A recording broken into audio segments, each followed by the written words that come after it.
Haha, you're here! Oh god, he's back! Hello and welcome back to Rage Gaming, and finally, welcome back to Rise. PC Rise, that is. Thanks to Capcom, we have been very lucky to get access to the PC Rise demo a little bit early on the channel, and man, I have a lot of good to say about it. It feels so good, and it looks so good. Load times are gone, the FPS is heaven. This is just straight up the best version of Rise, without a doubt. As you can see, this is a very familiar demo. It is the identical demo to the original one on the Switch. Basically what I mean by that is the same monsters and hunts, the same equipment and Switch skills. However, it is now an absolute dream, a proper port that does justice to the series. Let's start with the most important aspect in my opinion, frames. Rise being locked to 30 FPS on the Switch, well, it was a crime, and to now be playing it in 144 Hz and unlimited FPS based on what your system can handle. Everything looks so smooth, it feels so clean, the animations of everything just look better,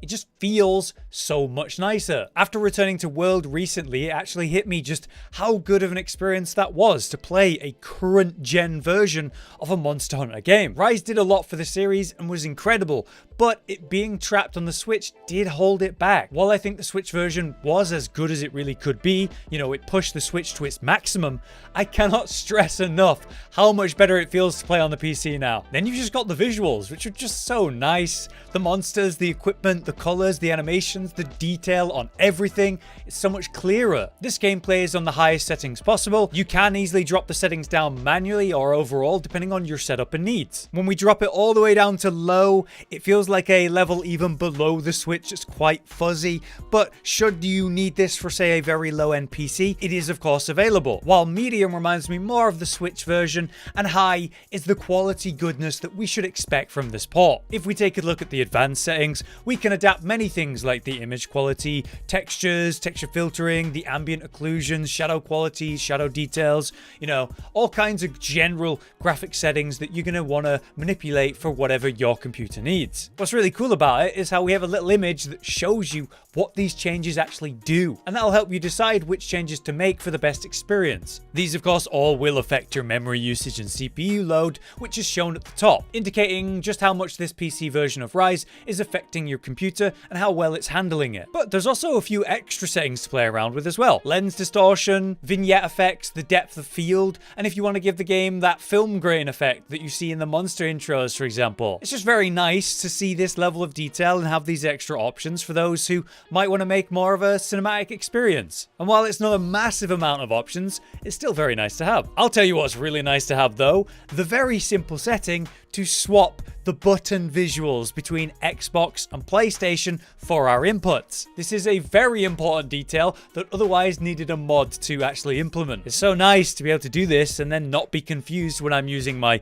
PlayStation controller, but I'm seeing Xbox buttons. Speaking of mods though, can you imagine mods for Rise? If you look back at mods for World, like say the White and Crimson Fatalis mods, well maybe soon we'll have community mods that increase difficulty or give us some new challenges even before Sunbreak. And naturally, a wonderful aspect of PC Rise is the load times, or should I say, the almost complete lack of them. We're dropped into the action within moments, like literally maybe 2 seconds it took for me to load in, where we would be waiting for a little bit on the Switch every time. It just hits you when you load in immediately, when you're of course used to waiting around commonly. Now for those wondering, what about the PC keybinds, which return as they were from the PC version of World, but of course with some new additions with the wire bugs. To use these, we just need to hold the middle mouse button and then either left click or right click or use an extra button on your mouse. These will be your default bindings for vertical and horizontal wire bug usage, or the mouse button for where you're directly aiming, which is how I mostly use it. It's the same for your silk bind attacks. Once you got your weapon out, you just hold the middle mouse button, and then whether you left or right click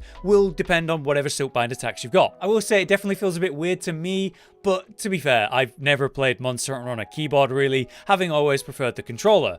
But there's always been many PC players that use the keyboard and seem very happy. After all, if you don't like a bind, you can rebind everything and anything to suit you, which is ideal. So yeah, I've been very pleased by the PC port. It's hit everything I've hoped for and more really. The options we've been given are great and that's all I can ask for. However, I have to talk about the two downsides to the port so far. Firstly, I have experienced some crashes. Rather, I've played for about 5 hours and experienced experienced just one crash, while Rage and Cotton have experienced much more than me. Something like 7 in only a few hours of playtime. We're hoping that it's due to the early version we're playing on, and maybe something to do with the fact that we're trying to record that, but it's certainly happening here or there. Hopefully this does not remain a problem in the public demo, but secondly and more importantly, crossplay. I don't want to jump on like a soapbox and rant about, Monster Hunter crossplay in general, how much of a mistake and a waste that it is that we didn't have it in World, but it is just a huge waste. Here we have Rise, which is only on the Switch and now PC. So it's entirely possible and easier to make this a crossplay game than World was. It would be wonderful if I could keep playing with my Switch friends while playing on PC. There are so many games on the Switch that are good to go on crossplay right now, even with the current generation of consoles on top. Clear example of that, Dauntless. You can do crossplay across all of it. So I'm always left wondering, why do we not have it in the much bigger, more successful Monster Hunter series? It's just disappointing. As you may know though, it was brought up as a huge desire of the player base in the future of Rise and Monster Hunter in general. It was a question brought up after TGS in regards to Sunbreak. This Monday on October 11th, we actually had some words about it from the team. They acknowledge our clear desire for it, but they say it's something they cannot do at this time. What does that mean exactly? Does it mean they can't do it right now for the PC release of this port? Or does it mean there won't be any crossplay at, say, Sunbreak's launch? Since they do reference Rise and Sunbreak in this post, I'm a bit fearful that it means Sunbreak. On the bright side though, at least they're talking about it, at least they're asking us about it, they've looked into it, and they just told us the bad news straight up. It's clearly on their minds, they seem to want to make it happen. So if it does happen sometime after Sunbreak's launch, or sometime even longer after that, all that really matters to me is that it does happen at some point. And maybe from then on, it'll just be a key feature for the whole Monster Hunter series forever. We can hope, anyway. But there you have it, my initial impressions of the PC demo for Rise. Once again, a huge thank you to Capcom for giving us this early access. I'm just thrilled to have a reason to play Rise again and actually have a solid challenge in Rise itself. The demo version of Magnum Mallow is there, we can fight him again. The Jerk only gives you 15 minutes to beat him, while of course you have no equipment skills to your name and a limited loadout of items. So it's just a fun challenge, and I'm glad to be able to dive into that again. Hopefully this time I'll be able to beat him with dual blades, since I did it with longsword last time. And I'm sure it's going to be no problem. Yep, no problem at all.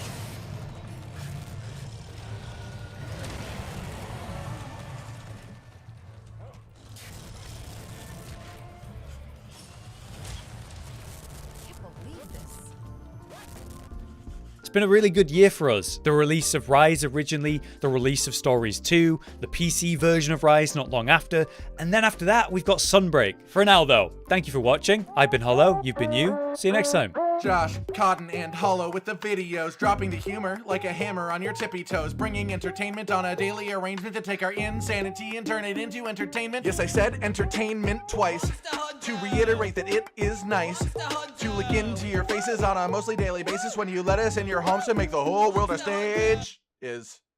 Goodbye.